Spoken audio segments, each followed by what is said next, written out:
Standard broadcasts will be curtailed to bring you the latest.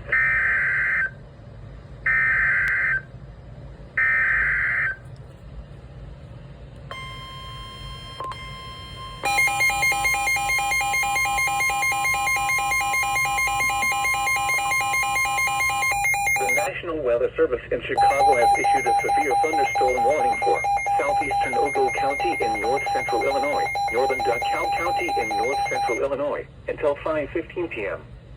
At 4:07 p.m., a severe thunderstorm was located over Davis Junction, or just south of the Rockford Airport, moving southeast at 25 miles per hour.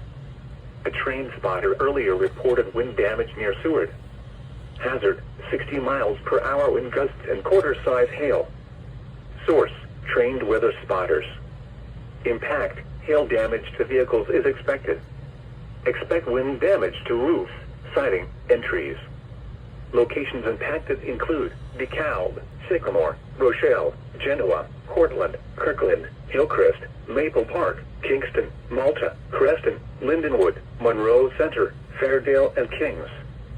Including the following interstates: Interstate 39 between mile markers 98 and 112. Interstate 88 between mile markers 79 and 101. This includes Northern Illinois University. For your protection, move to an interior room on the lowest floor of a building.